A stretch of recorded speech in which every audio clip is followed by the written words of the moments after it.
Hey guys, this is Goethe Bat, and today I wanted to bring you a video on pure analog hitting. So I know if you guys watched my other videos, I have one on zone and I have one for directional. And in the directional hitting video, I basically said if you guys wanted to go back to your analog hitting scheme, just to use directional with the analog input. So I'll tell you what I'm talking about. I told you guys just to use that. However, I'm kind of taking back what I said about that, and I'm going to tell you guys to go ahead and give pure analog a try once again. We have I think some pretty good information and a pretty good approach you guys can use for pure analog hitting. I can't take all the credit, however. My friend Jake Berger at Sports Gamers Online has put together a pretty good video as well, and he just released that, and I'll put that in my description. His video is better than mine, but I'm just trying to get it out to my audience and subscribers.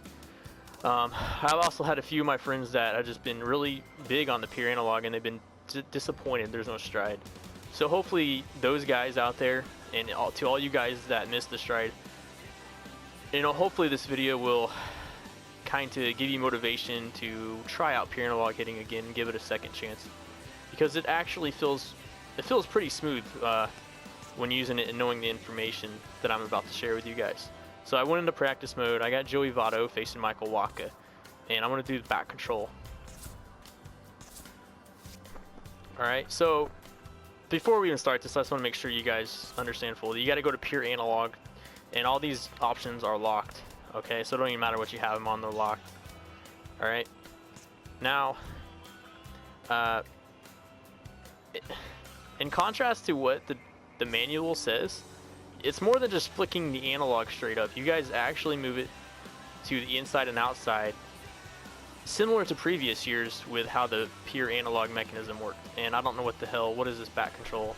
I'm not gonna hit that, but I'll show you how it works. Like right now, I'm gonna flick the stick up and to the right, to hit this pitch. Okay, it actually feels pretty smooth, because when I was first using it, I thought it was just flicking the stick straight up. Also for contact, you flick it to the sides, and I'm going to kind of talk about that a little bit as well, because they don't clarify any of this in the guide or in the MLB The Show manual.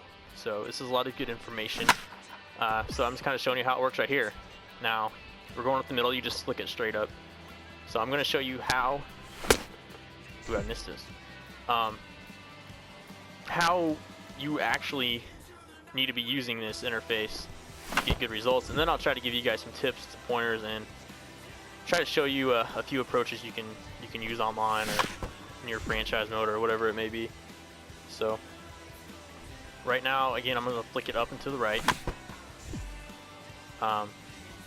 You have to keep in mind, guys, that it's still based off attributes, but you do have control of swinging inside and outside now. I know a lot of people just think it's flicking straight up. That's not entirely true. The only time you want to flick straight up is if the pitch is near the middle. So if you want to hit the pitches, on the inside or outside corner, you have to move it either up and to the right or up and to the left. Okay, this is talking about the normal swing. We're going to get into the contact swing here in a minute, because I can guarantee a lot of people are confused how this works. But that hit right there, that actually felt pretty nice. It's not a home run, but it felt pretty smooth. Alright, so now we're just going to talk about the contact swing. Now, for the contact swing, I know it says in the manual to either swipe it to the left or right. Well, again, this is also based off the placement of the pitch. Now, the one downside to using contact swing is it's really hard to hit pitches near the middle of the plate.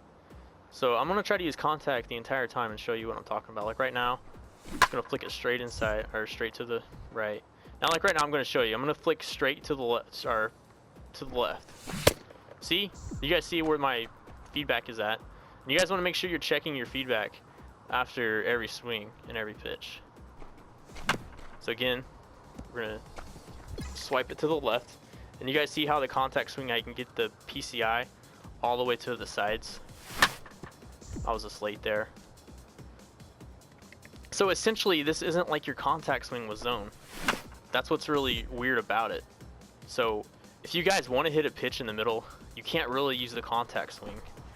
You're going to have to, just flick straight up for a normal swing. And as far as the timing window, I'm starting to feel like the timing window is pretty similar to zone. If you use directional, the timing window is a lot smaller, but for zone it's a little more open because you are having to, you know, manually control the cursor as well as time your swing. So I'll go ahead and finish this round up and keep showing you guys. Swipe it all the way to the left. And to me, I don't really notice any difference between just swiping all the way to the left or right, or up and to the left and up to the right.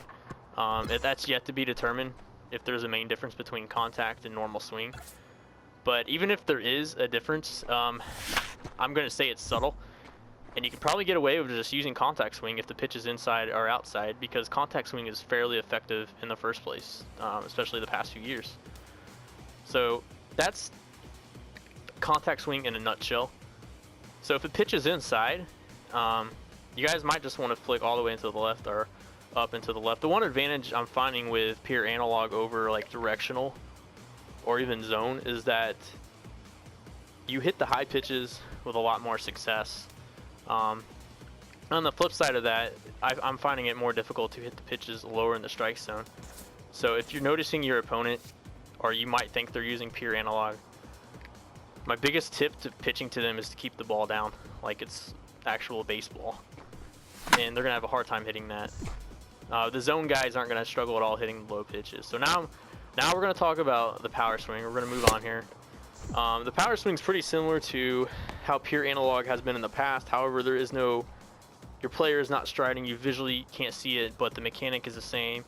However, again, you're not timing your stride. You can do it, you can start your downswing anytime.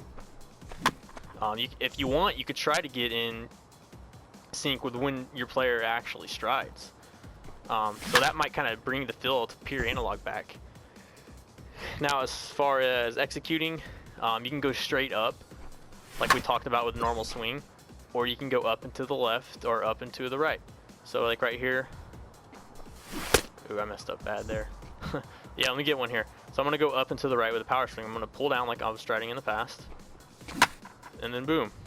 All right, so that actually feels pretty nice, and that feels very similar to how pure analog used to be. So if you, for all you pure analog junkies out there, and that you guys are just missing it, you know, I recommend just trying to use power swing because it feels pretty similar in years past, and it can help you get in.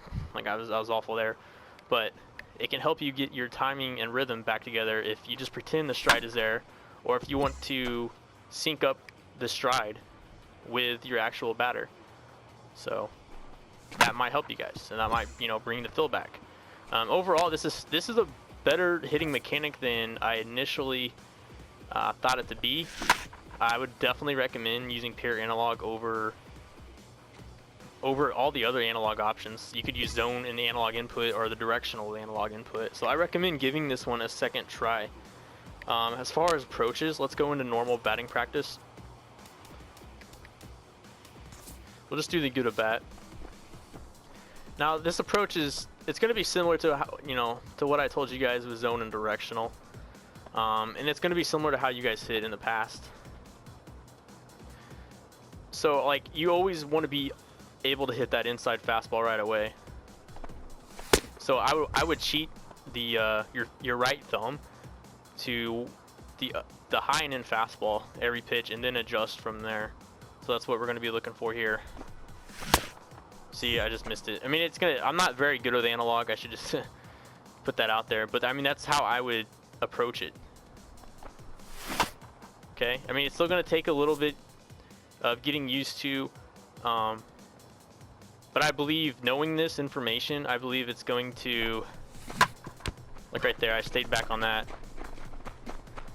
I believe that hitting like this can, I don't think it's going to be the same as it was in the past, but I mean, it feels pretty good knowing how to actually hit like this, and actually how the mechanic was intended to be used. It's a shame that the developers really didn't even know how this mechanic was used, and it was kind of weird because during the live streams, like we all saw it on there, and we're like, well, I thought they took pure analog hitting out, but then they left it in, and they just didn't describe it very well at all. So that's one tip I have with you. Like right there, I pulled it. I didn't use a power swing, but I just pulled it up and to the right, and I still hit it pretty well, even though I could have just swung straight up. So I believe if you guys used pure analog in the past, to give this another try, and definitely stick with it. Another key tip, as I was talking about the contact swing, don't be afraid to use that, especially in certain situations, because it really feels just like a normal swing. And I got, as far as you know, getting good wood on the ball, it actually felt like the normal swing. So I would just try it out and see how it goes for you guys. If you guys are big contact swingers with 2 strikes, I would recommend just using the normal swing, because pitches down the middle you're just gonna miss. So again, I have to give a shout out to a couple people here. Jake Berger at Sports Gamers Online. We've been talking about this for a while, but he made the video first, and he did a really good job with his video. It's better than mine, and again, I'll put his video in my description, so make sure you guys check that out. Also, some of my friends that have been using analog for a while, such as you know, Night Shifter 25, Dombe, Faking My Suicide, and that's just to name a few off the top of my head. So I hope to you guys that you know, you have found a resurgence in your pure analog hitting, and you'll give it another try, and it can, you know, give you more options to enjoy the game again. Because I know a lot of people were just, you know, totally frustrated, and they didn't even want to buy the game because they took pure analog out. Well, I would just give it another try, guys. And if you really missed the stride, I recommend doing a lot of power swings. You know, why not?